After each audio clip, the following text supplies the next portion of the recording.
This effort is called The African Lens. Today, we bring you a very exciting and insightful discussion focusing on a variety of topics, including climate change, climate finance, and crops of the future. Stay tuned.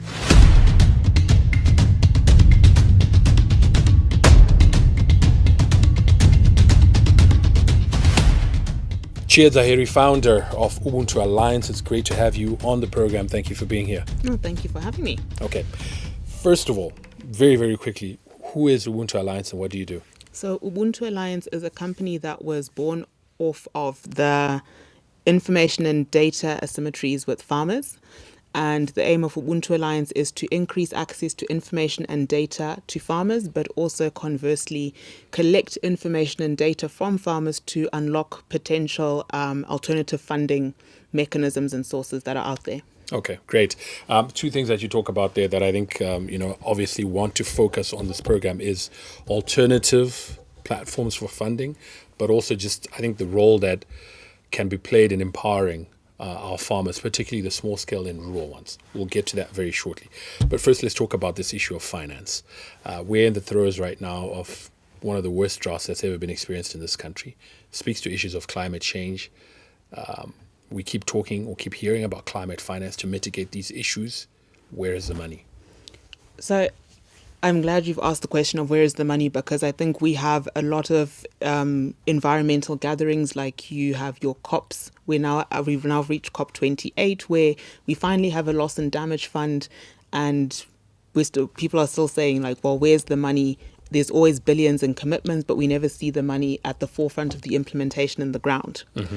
So I think when we look at climate finance, we need to appreciate that there are dedicated global funds such as the GCF, the Global Climate Fund, Global Adaptation Fund. There is the Loss and Damage Fund, which, it's taken a while to get to the point. We've made progress. But when you think of how long it took to approve and get the Loss and Damage Fund established, we still now need to. And bearing in mind, these COPs only meet once a year. Mm-hmm. You now need to raise the capital, and then a number of global governments need to negotiate on what will be the deployment mechanisms.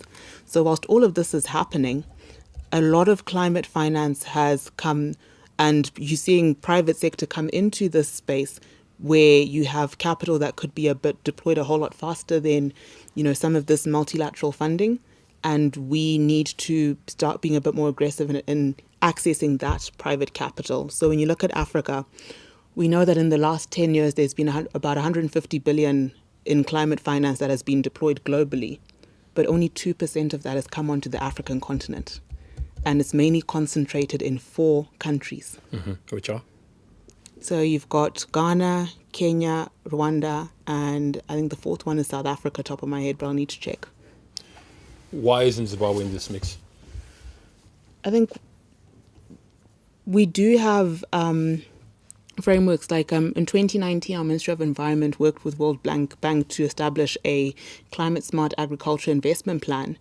And when you look especially at the fact that we're an agro-based economy, for every dollar that goes into agriculture is generally seen as high risk.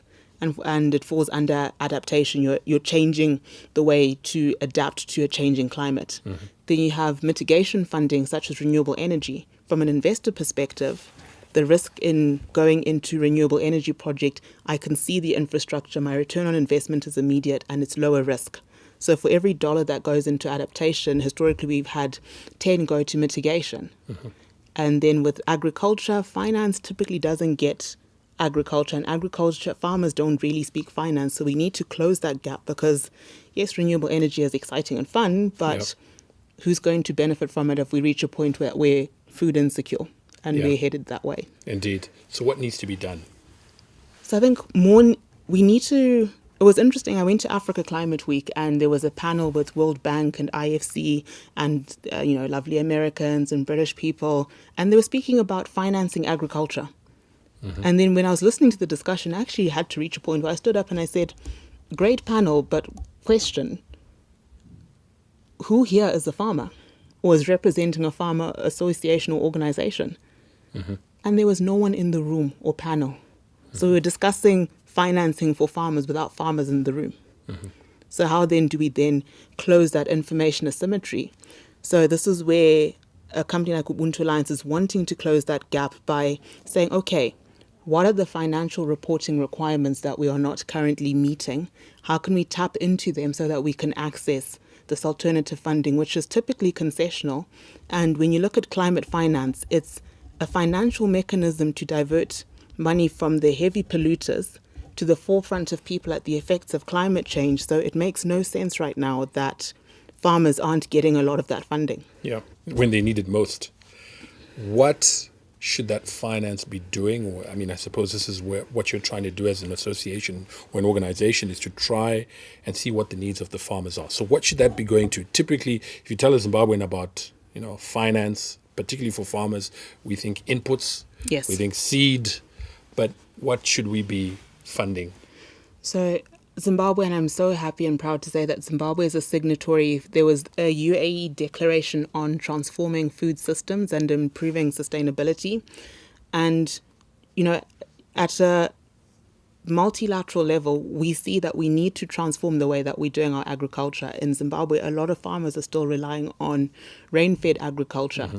And then when you look at some of our irrigation schemes, we're relying on overhead sprinklers, where we know that the water efficiency of an overhead sprinkler versus drip irrigation, you're losing almost 40% to evaporation before it even hits the ground. Mm-hmm. So we need to optimize our agricultural production, improve precision. Mm-hmm. And there's a number of ways that we can adapt so that we can get farmers to a point where they are producing more, improve their productivity and profitability, without compromising future generations' ability to provide for themselves. Mm-hmm. So one area we should be looking at is things like precision agriculture, soil testing. Mm-hmm. By just correcting your pH, you can increase your yield by up to 3 times.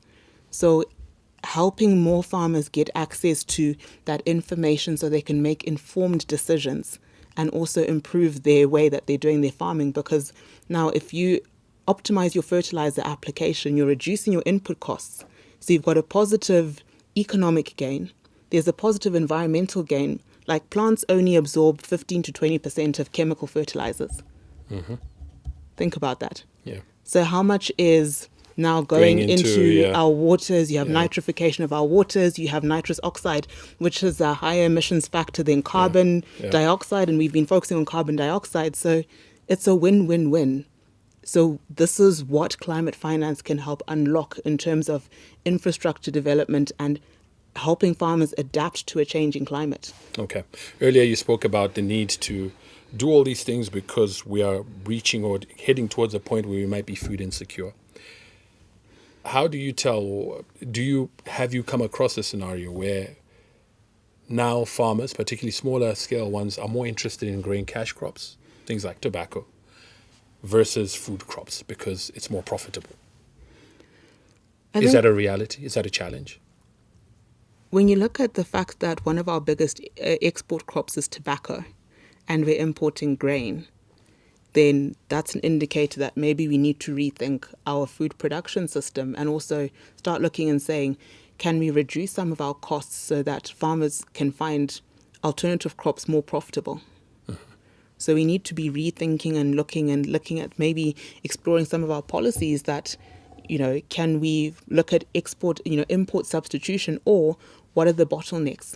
Like right now, do you know that we're importing tomatoes? One of our biggest processing plants is importing tomatoes for their processing because the cost of production is cheaper in South Africa. And then when you look at food loss waste, we have some value chains where because of there isn't any cold chain, we're getting 40 to 60% reduction in yield. Now, a farmer, if you're losing that, you still put in the same amount of irrigation, the same amount of fertilizer. So if we can look at some of the critical control points and this is where the data comes in, how can we optimize our production? That is crucial. And then this is where also climate finance and carbon financing can come in. And carbon financing is a subsector of climate finance. So that is a financial mechanism that can help make uneconomically viable endeavors economically viable. So now imagine, we know that 8% of greenhouse gases come from food loss waste. Yeah. Now imagine if we can establish a community carbon project that helps us pay for the intervention of a critical control point, cold chain at production, the reduction in emissions, but also now a farmer is able to retain 70% of their crop. You're improving the productivity and profitability of the farmer, and also having a Doing net good to the positive environment. environmental gain. Indeed. Talking about farming, I mean, there's obviously a lot we want to get through. You're a young woman, you're in agriculture, or have worked in agriculture, and have, sort of come face to face and head on with some of the challenges there. How easy is it to be a young woman who is farming or is involved in this space, to be heard and to be effective and to actually be successful? So I think that's quite topical, especially as we're in Women's Month right now. And I know some people will say, oh, women, you have a whole month and we only have, Father's Day and maybe one obscure Men's Day in November. Yeah. But the reality is it's tough. Being a woman in STEM, you'll find that close to 70% of women in STEM in the corporate, in professional employment drop out of STEM because of the sexism and the barriers and the glass ceilings that they face. And this is a global statistic. Then as a founder, the funding gap for women is miles apart. By virtue of being a woman, we get 2% of VC funding globally. Then you narrow that down to being a woman of African descent in Africa. So there is a massive disparity, and I think this is where I think we need to rethink some models of development, that after training and capacity building, there's a lot of initiatives to train, capacity build, there's accelerators, there's incubator hubs, but without that access to challenge funding, high risk, low risk, catalytic financing, we're going to struggle to unlock a lot of new green technologies that can rapidly accelerate and leapfrog us into precision agriculture. So I'm very passionate about soil testing, but we can actually have a whole ag tech industry, which is currently, it's at its infancy, but we could leapfrog that. We don't actually all have to have a tractor. In Kenya, there's models of Hello Tractor. The same way we have Ubers or Via, you have a tractor where, as a farmer, I don't have to deal with the overheads of owning and maintaining a tractor. But that tractor, if it knows that it's plowing, it's disking, it's whatnot here, there, and there, then you've got a little micro enterprise that can be established, and you start creating win-win scenarios. There's drone there's drone fertigation. There's all of these new technologies that we need to find creative ways to say, how can we fund and finance innovation that is going to be catalytic? Who should be doing that? As in saying, here's an opportunity. There are funds out there we can go and get to fund women, to fund these sort of initiatives. So I was exploring India, and India has one of the lowest yield gaps between smallholder farmers and commercial farmers. And I was looking at, what are they doing differently that we can be replicating here? And agriculture-specific funding fund is what finances agriculture. They have special agri-funds that will either cater to value chain financing, smallholder farming, commercial farming. I think the tobacco sector kind of has that model done very well. But in Zimbabwe, if you're not a tobacco farmer, where are you getting funding for your agricultural production? Indeed. And, when we speak to, I've had opportunity to interview a lot of tobacco farmers, and they say that's the only crop they can grow because it's got a ready market. And the financing is available, to support you too, So even when you look at a country like, one of our biggest competitors when it comes to horticulture is Kenya, they also have special agri-funds. So in Zimbabwe, you've got the banks, and then you've got a few private equity companies. So there's a massive gap in, alternative funds. We don't really have local, or even within the regional area, the SADC area, a lot of alternative funds that are looking at, gender lens investing, impact investing, climate investing. They're more so concentrated in East Africa. So we need to explore that. How can we tap into that? Like SDG 5, gender lens investing, that is a $68 billion capital market, where you have low collateral money, Low interest rate. So it's like, why are we not tapping into something that can potentially include close to 52% of our population? How much of that, or could it be an issue of, the perception about Zimbabwe that could be locking us out of some of those funds? Tell me one financial institution, bank or private equity enterprise that has a gender lens investing strategy. I'm not so sure, but I would imagine Women's Empowerment Bank, those sort of institutions, because they're specifically targeting women. Or They're specifically targeting women, and this is where we need to explore that. Is it a Zimbabwe issue, or are we not being aggressive in finding these opportunities? okay, Like when I look at it, do we have any, so the reason I say this is I look at the UAE Climate Finance Declaration, including strengthening carbon credits. Only 3 African countries are signatories to that: Senegal, Ghana, and Kenya. So we're not even showing that we're interested in climate finance. And then no one's going to take us seriously. And if we're not in some of the rooms, so when you look at some of these negotiations at like COP, the negotiations is where government is putting the framework and enabling environment and advocating on behalf of the country. But the money is with private sector. Where's our private sector in these discussions? So they should be out there trying to strike up arrangements with banks out there and saying, look, gender lens investing, as you were saying. Could it be an issue of where I think but we're very traditional. So we want to go for the typical sort of trade finance arrangements that we've traditionally done and aren't looking at some of these opportunities. And I think this is where we need to look and say and critically evaluate that, yes, we might talk about innovation, but are we ready for innovation? Are we ready to think? Are we ready to be continuous students? Are we continuously investing in continued professional development? Are we? Aren't we?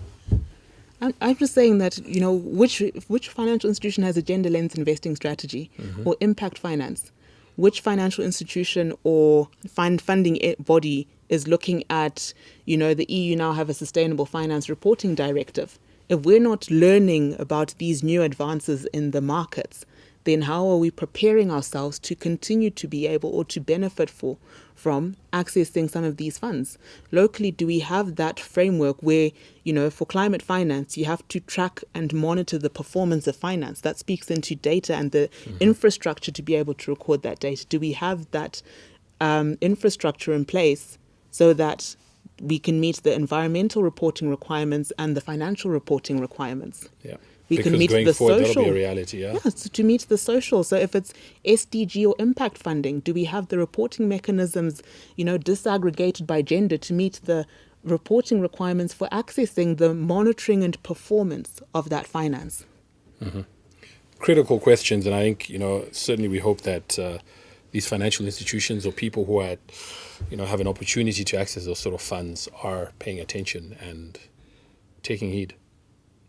Or challenged to do these things. Research and development. Let's talk a bit about that, particularly in this whole agricultural sphere, because food issues, bread and butter issues. This is critical. So when you look at climate change, England used to grow grapes back in the Roman era. Then for close to 200 years, it was not viable to grow grapes because it was too cold. Now the French are investing in viticulture, grape production in England.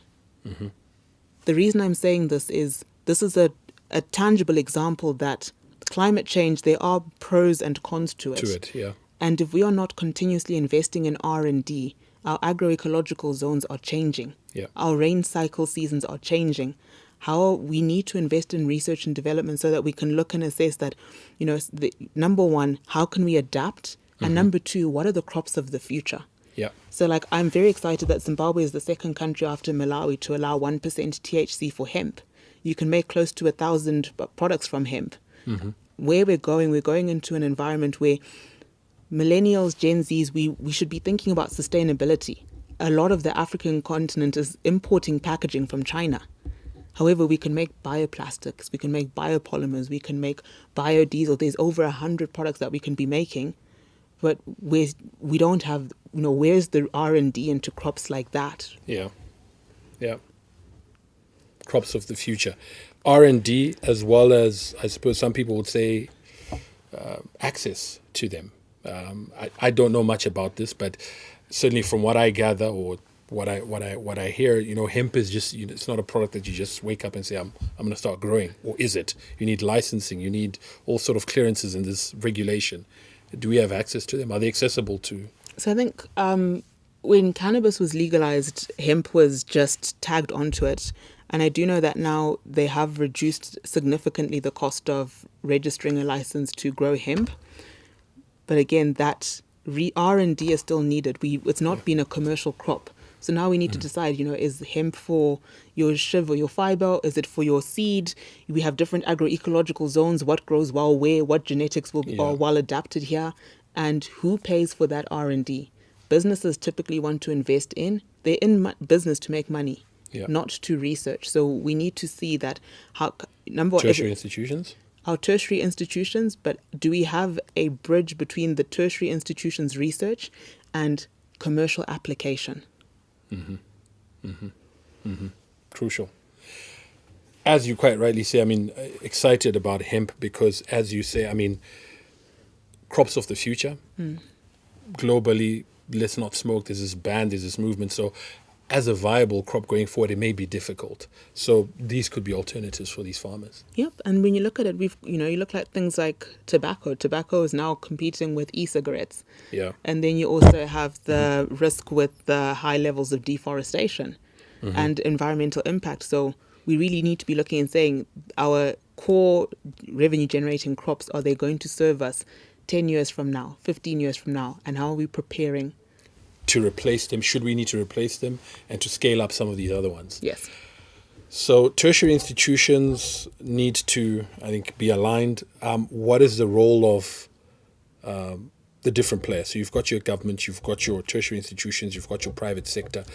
Do we need a coordinating body that should be at the center of all this to try and pull these people together? Is this what Ubuntu Alliance is doing or aspires to do? I think this is where your apex bodies fill that gap, because government's role is to create a facilitating environment.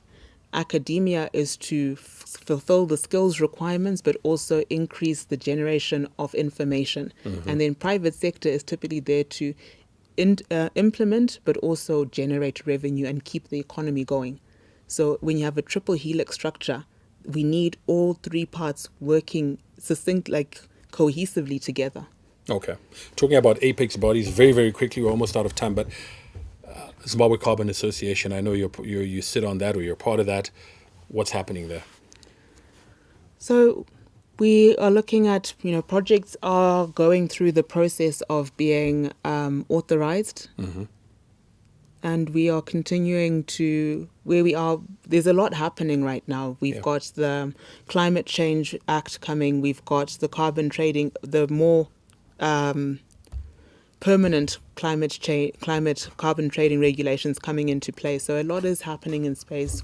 Wherever we are, we're here to support. Okay. So projects are underway. Yes. Projects are accredited. But I'll be honest, they have stalled though, because when you look at it, we have had a few months of not quite knowing what's going on.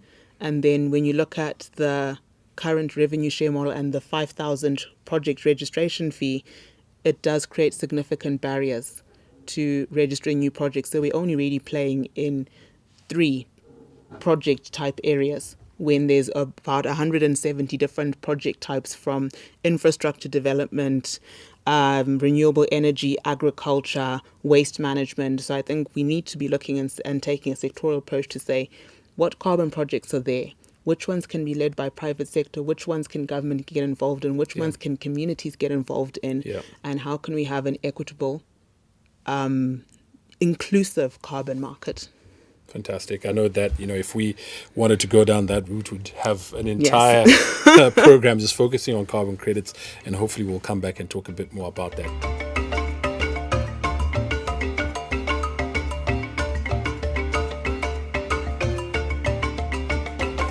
always like to end the show by asking our guests, obviously our focus is Africa and just trying to see how we can scale things up, develop things better here. African proverb that you think is of value or has inspired you, or that's particularly just that you like? In light of the triple plenary crisis we have of biodiversity loss, climate change, and pollution, I would say one very fitting proverb is "Kucha kwendevu varume vanodzimurana." Number one, we're in a crisis situation. We need all hands on deck, and everyone has a part to play if we want to ensure a sustainable future for future generations. Indeed. Thank you so much, Chiyedza Heri, for coming through to the program. Pleasure speaking to you as always. Thank you so much for having me. Great.